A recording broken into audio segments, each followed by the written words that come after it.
Hello, my name's Gary Ford, Managing Director of Tiger Hobbies Limited, UK Hobby Importers and Distributors, and welcome to episode 5 of the Pacific War Part 2, the British Pacific Fleet, 1944 to 1945. With the invasion of Northwest Europe in June of 1944 and the securing of the Mediterranean later in the same year, the role of the Royal Navy in Europe and the Mediterranean could at last be reassessed.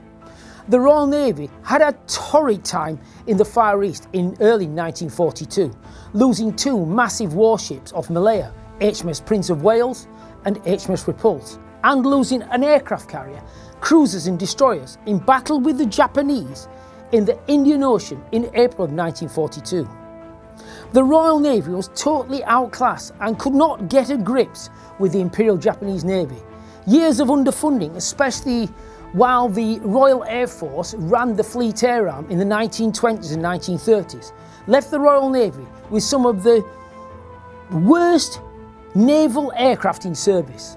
The Royal Navy would not enter combat again on a major scale with the Japanese for almost 2 years and only held the line in the Indian Ocean. In 1938, the Fleet Air Arm finally came back under the control of the Royal Navy. But by the time World War II started, its complete fleet of aircraft were obsolete, and this would require compromise and bodge jobs until later in World War II, when more advanced US types such as Hellcats, Avengers, Corsairs and the British-built Firefly could come into service. The conversion of land-based aircraft such as Hurricanes and Spitfires to sea-going variants was only a compromise. Once in the air though, the Spitfire was exceptional, or Seafire, was exceptional in dogfighting, but its poor range and fragility when landing back on carriers was its Achilles heel. In the late 1930s, the Royal Navy ordered the Grumman F4F Wildcat as the Martlet Mark I, which shot down its first aircraft for the Royal Navy on Christmas Day 1940 from a Royal Navy land base in Scotland. The Martlet gave the Fleet Air Arm at last a sturdy, reliable, purpose-built Navy fighter which would serve through the war. And in fact, Martlet Mark VI's would down 4 Bf-109s in a mass dogfight in March of 1945 and carry out, I think, the last British air combat in World War II in Europe on May the 5th, 1945. By 1944, the Royal Navy, especially Fleet Air Arm, had grown considerably, having lost most of its early carriers such as Glorious, Courageous, Art Royal and Hermes in combat with the Germans and the Japanese early in the war. The surface fleet had performed bravely and lost many major warships such as HMS Hood and HMS Barham, but gave as good as it got with the sinking of the Bismarck and the absolute battering of the Italians at the Battle of Cape Matapan, also evacuating British Army from Dunkirk, Greece and Crete at massive losses to its cruiser and destroyer fleet. Its role in the Battle of the Atlantic and the Western approaches saved Great Britain from almost certain defeat in World War II, and its sheer heroics of the escorts during the Russian convoys that delivered vast amounts of weapons to the Soviet Union and helped prevent its defeat at the gates of Moscow. In 1944, the British had their eye on the prize of victory and reclaiming their lost territories in the Far East, such as Hong Kong and Singapore. They maintained what was left of the Eastern Fleet based in Ceylon, which was made up of ships from Britain, the Netherlands, Australia and New Zealand. The Eastern Fleet had been kind of holding the line since the battles of 1942, and this fleet had mainly been keeping check on the French Vichy fleet, its naval activities in the western part of the Indian Ocean. With war progressing in 1944 and the US and Australian forces hitting the Japanese from the east and in the Central Pacific, it was time to enter combat with the Japanese from the Indian Ocean. The Eastern Fleet was joined by the US carrier USS Saratoga and the Royal Navy's new larger fleet carriers HMS Illustrious, plus battleships and other warships and support vessels, and carried out Operation Cockpit in April 1944, raiding the Japanese-held island of Sabang. In May 1944, a much larger fleet comprising of 3 task forces, 65, 66 and 67. 65 was mainly battleships, 66 were the carriers and 67 was the basic fleet train of support vessels, all under Admiral Somerville. They would attack the port city of Surabaya in the Dutch East Indies under Operation Transom. The fleet air arm dropped the Fairy Barracuda, an obsolete, ungainly looking aircraft seen behind me, for the US-built Grumman Avenger, or Tarpon as it was known in the Royal Navy. The Barracuda was seen to be lacking in previous operations, and now the fleet air arm was learning from the US Navy in operations against the Japanese.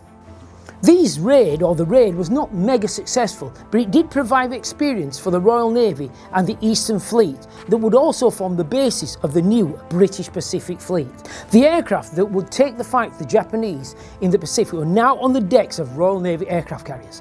Later versions of the Seafire, Hellcats, Avengers, F4U Corsairs and the best British naval aircraft of the war, the Fairey Firefly fighter bomber. The previously mentioned Barracudas would remain on carriers though until the end of the war, but mainly on light carriers and in reserve. Officially formed under Admiral Fraser in late 1944, with Admiral Rawlins as its fleet commander in action and Vice Admiral Vian for air operations. After some resistance though by Churchill, who was persuaded by naval chiefs that it was a good idea, but not wanted in any way, shape or form by the Chief of US Naval Staff, Admiral King, but he was overruled by Franklin Delano Roosevelt.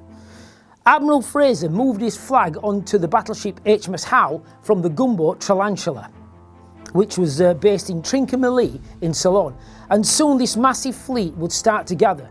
Its order of battle included 6 main fleet carriers, 4 light carriers, 2 auxiliary carriers with almost 800 aircraft, plus 5 battleships, 11 cruisers, 35 destroyers, 14 frigates, 14 smaller warships, 31 submarines and 54 large ships of the fleet support train, plus upwards of 600,000 personnel, including those in support. The largest Royal Navy fleet in its history under one command. The fleet would be joined by ships from Australia, New Zealand, Canada and personnel from South Africa, and I believe one of the Free French ships would also join them as well. The British Pacific Fleet would carry out its first mission, Operation Robson, in late December 1944, attacking the oil refineries. The operation was fairly successful, but there were lots of problems, especially radio procedures. But the Japanese gave little opposition. But sorting out from its base in Ceylon, before it moved to its operational base in Australia, the force would carry out operations Meridian 1 and Meridian 2 in January 1945, which they attacked the Japanese oil production plants at Palembang, Sumatra. These oil plants produced the Japanese with upwards of 75% of their aviation fuel, so were a prime target. Now this was a larger force consisting of the carriers HMS Indomitable, HMS Illustrious, HMS Indefatigable and HMS Victorious, backed up by the battleships HMS King George V, which we've got here, plus a strong force of cruisers and destroyers. First raid, Meridian 1, was carried out on the 24th of January 1945 and resulted in high damage to the plant, but at cost of over 30 aircraft lost to enemy action and accidents. The second raid, Meridian 2, again caused vast amounts of damage to the plant, and the 2 raids cut back Japanese aviation fuel production totally for almost 2 months, and once back it only came back at 1/3 capacity. The downside was cost. In the end, both raids cost over 60 aircraft, and some of these were lost due to ill discipline about top cover procedures. Other problems were replenishment at sea, with a number of ships and tankers being damaged during this process. All these lessons that needed to be heeded before coming against tougher opposition from the Japanese deep in the Pacific. While the fleet was in action in late December 44 and January 1945, Admiral Fraser and his staff were in Australia preparing for the fleet's arrival, and this was to be a massive headache, as the Australians did not have the resources to support this massive fleet and possibly hundreds of thousands of personnel. This led to many bitter arguments between Fraser and the Australian government, and required the intervention of General MacArthur to release hundreds of thousands of tons of US supplies to support the British Pacific Fleet. The fleet arrived in Australia in February 1945 with a forward base established in the Admiralty Islands, nicknamed Scarborough Flow with bloody palm trees. 300 Wing Royal Air Force provided the in-theatre transport aircraft and also airfields to repair and maintain naval aircraft, and these were all completed by January 1945. The British Pacific Fleet was now given its US Navy Task Force number, so it would operate under Admiral Spruance's 5th Fleet, and this was Task Force 57 or TF-57, and would soon be in action in the coming battles to support the invasion of Iwo Jima and Okinawa. What the Pacific Fleet had was carriers with massive armoured decks that could more easily take hits from Japanese kamikaze aircraft. One US Navy liaison officer stated, "When a US carrier gets hit by the Japs, it's 6 months refit at Pearl. When a kamikaze hits one of those bloody limey carriers, it's man your brooms and sweep the crap over the side." The Seafire's lack of range and ordnance capability was put to good use as the US Navy were impressed with its actually dogfighting capability. Thus it was there to protect the fleet from kamikaze attacks in the form of a CAP, Combat Air Patrol, over the fleet, leaving US types with the range and load carrying capabilities to hit the Japanese targets. Admiral Nimitz had no problem with the British Pacific Fleet and was happy for its presence. But other senior US admirals and politicians did not want us there, and in fact were kind of tolerated. Many thought, we're not going to win this war so the bloody British could have their empire back. The British fleet that would play an important role in the coming battles in the final part of the Pacific War. And when the kamikaze started to fall to the guns of the Supermarine Seafires, the US Navy could see the bravery of our crews, and this was kind of put to one side. In the next episode, we shall look at the death of the battleship and the sinking of the super battleship Yamato during the Battle of Okinawa.